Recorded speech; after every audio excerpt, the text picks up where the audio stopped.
Atlético Paranaense. E a gente falou muito do Hugo e também do Diego Alves. Caio, hoje no GE. Globo também teve uma enquete envolvendo os dois goleiros. Vamos colocar aí na tela, olha só. Quem deve ser o goleiro titular do Flamengo? Aí você vota e dá a parcial.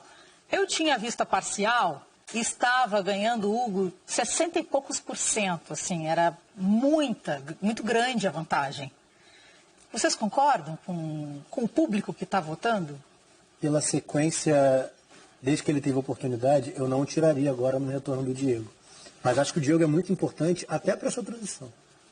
Até para ele ter uma referência, um jogador experiente. Tem uma foto rodando nas redes sociais, torcedores do Flamengo, que mostra o Hugo ainda muito novo, acompanhando um treino do período que o Júlio César passou na Gávea, quer dizer, no Ninho, né? Para se despedir, né? Para se aposentar. E você imagina a importância de ter referências dentro do clube para essa transição, para essa afirmação no profissional. Então eu acho que uma coisa não faz... O grande momento do Hugo e a titularidade dele, eu acho que cabe, não desmerecem a posição, a qualidade e a permanência do Diego. Tem a questão da renovação do contrato. Isso. E acho que o Flamengo tem que ser sensível a esse ponto. Uma coisa é o Hugo se afirmando, tendo sequência, num Flamengo onde ele é o e ponto final. Com César e Gabriel Batista, por exemplo, como opções. A outra coisa é um Hugo com o Diego próximo. Se tiver uma oscilação, se alguém estiver falando de convocação, que seja para a seleção olímpica, ou o que quer que seja, você tem um outro goleiro à altura, dando boa resposta e participando do crescimento. Eu acho que é o melhor dos mundos para o Flamengo. Mas entendo a torcida na votação e não o tiraria agora, porque o momento é muito especial, né? Ele tem feito partidas muito regulares. Então é difícil falar. Eu acho que o campo fala pelo momento do Hugo. E por isso eu o manteria no gol também. Então você clicaria ali no Hugo, no caso dessa enquete. E você, Caio? Também. Eu manteria o Hugo como titular e acho que o Domi foi muito feliz. E é claro, a gente não tá... Falar depois de ver o jogo que ele fez contra o Atlético Paranaense, que foi o melhor em campo, pegou esse pênalti aí do Walter, é fácil. Mas eu acho que primeiro, o Flamengo precisa ter dois goleiros desse nível. É exatamente como o Rafa falou.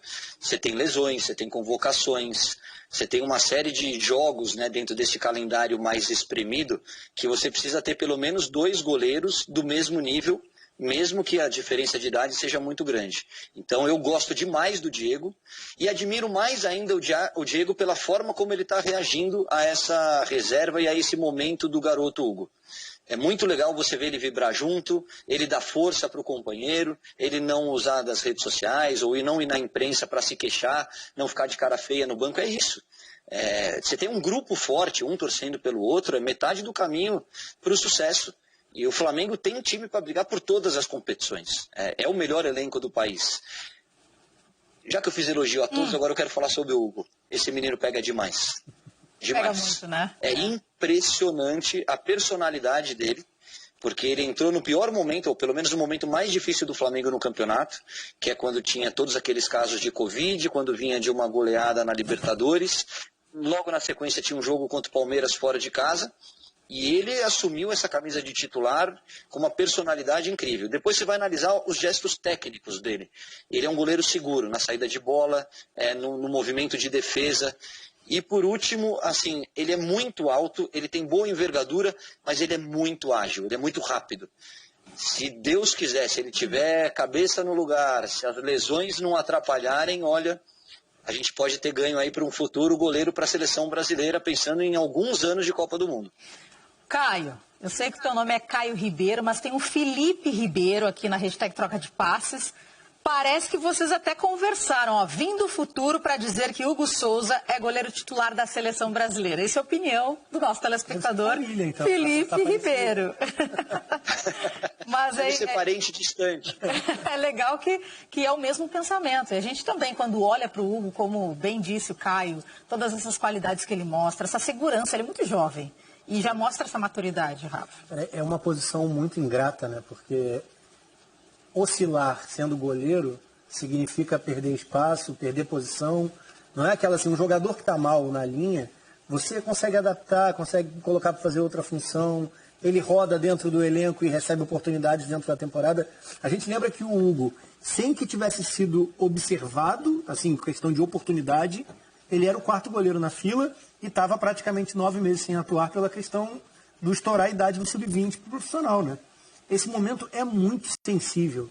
Você imagina um atleta em franca evolução, crescendo, se adaptando, é uma posição que não para de evoluir, né? E eu acho que é daí que vem essa questão do tamanho com a agilidade que ele tem, é uma posição que sempre evolui de maneira absurda dentro do futebol, a questão do treinamento dos goleiros. E aí você passa quase um ano inteiro sem jogar, cara. Você imagina o quão sensível era o momento que ele estava vivendo. Então é muito especial que ele tenha dado uma resposta tão positiva quando teve a oportunidade. Porque a gente fala sobre ritmo de jogo com goleiros experientes, que ficam no banco por um período um pouco mais longo. Imagina para quem nunca tinha tido essa oportunidade no profissional.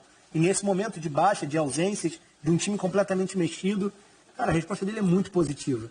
Então você não tem um furo nessa história. Você não tem aonde apontar. Isso significa que ele nunca vai passar por um período de baixa, ou que não vai falhar? Não, não é essa a questão. A questão é que a resposta, num primeiro momento no profissional, ela foi muito fora do padrão. Foi muito acima da média. E é por isso que a gente projeta esse potencial absurdo, né, já falando em seleção brasileira. Porque faz sentido, pelo que a gente viu nessa pequena amostragem. Né? Karine, Aliás, oi, Caio. desculpa, só para completar, porque às vezes a gente emite uma opinião aqui e aí 2 minutos depois já está todo mundo. Caio, Rafa e Karine pedem Hugo na seleção brasileira. Não. Nós estamos muito bem servidos no gol da seleção brasileira. O Alisson é atualmente o melhor goleiro do mundo. Agora, a gente tem que olhar para algumas opções que a gente tem no mercado, para alguns goleiros que estão se destacando, identificar o talento e ver a evolução dele. Eu acho que esse é o caso do Hugo. Ninguém está pedindo ele amanhã na seleção brasileira, mas tem que estar no radar. Vamos ver. Vamos ver se ele continua evoluindo, como o Rafa falou. Vamos ver se ele continua com essa cabeça que parece ser muito boa. Não é um menino deslumbrado, se expressa super bem. Já está aí algumas sequências como titular e me parece ser muito tranquilo em relação a como ele tem lidado com essa fama repentina. E aí, quem sabe, lá para frente, a gente tenha esse goleiraço para 2 ou 3 Copas do Mundo. Como eu estava falando, Caio, é importante também isso que o Caio falou, porque hoje em dia a gente fala A, daqui a pouco sai que a gente falou B, C, D, E, F, G, H e por aí vai, né? Comunicação hoje, realmente a gente precisa ser aquele papo bem reto e direto, como o Caio falou mesmo. A gente tem uma notícia fresquinha em relação à renovação do Diego Alves. Vamos colocar na tela para a gente ver? Olha aí. Jornal Extra, Flamengo trava acordo financeiro após Diego Alves aceitar contraproposta.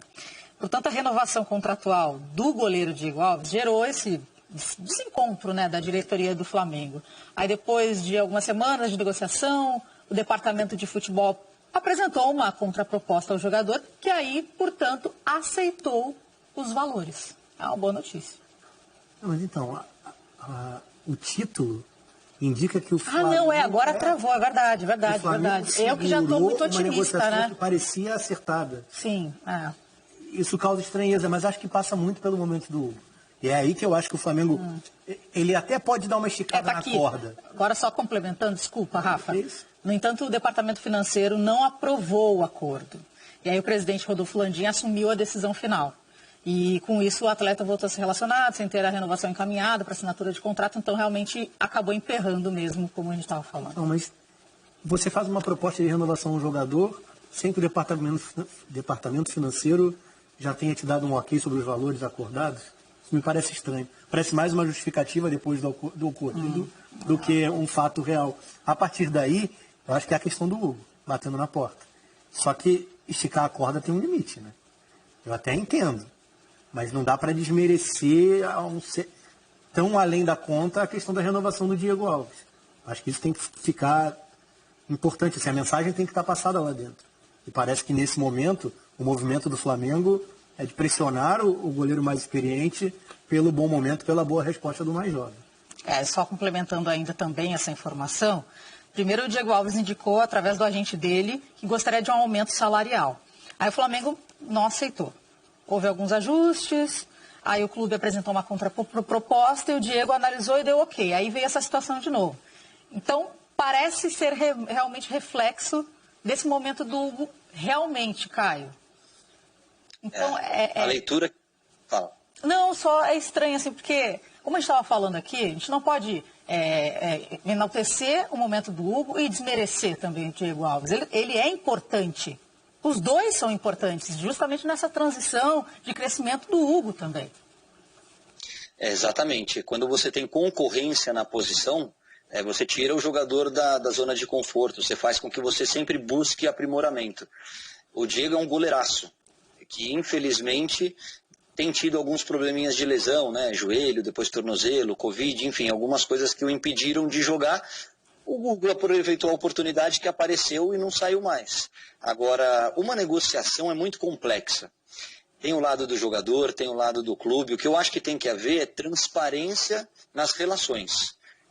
Vamos jogar aberto. E como o Rafa falou, não dá para você prometer uma coisa hoje, voltar atrás amanhã, ou fazer um acordo e depois desfazer, não. Todo mundo tem que remar para o mesmo lado. Qual é o mesmo lado? É o bem do Flamengo, dentro de um ajuste financeiro em que as duas partes saiam satisfeitas. Mas essa transparência nas relações, na tomada de decisão, é 90% do acordo ser firmado ou não. E eu torço muito para que o Diego continue. Volto a dizer, o Flamengo precisa de 2 goleiros desse nível. E o Diego é um goleiraço também. Agora, então,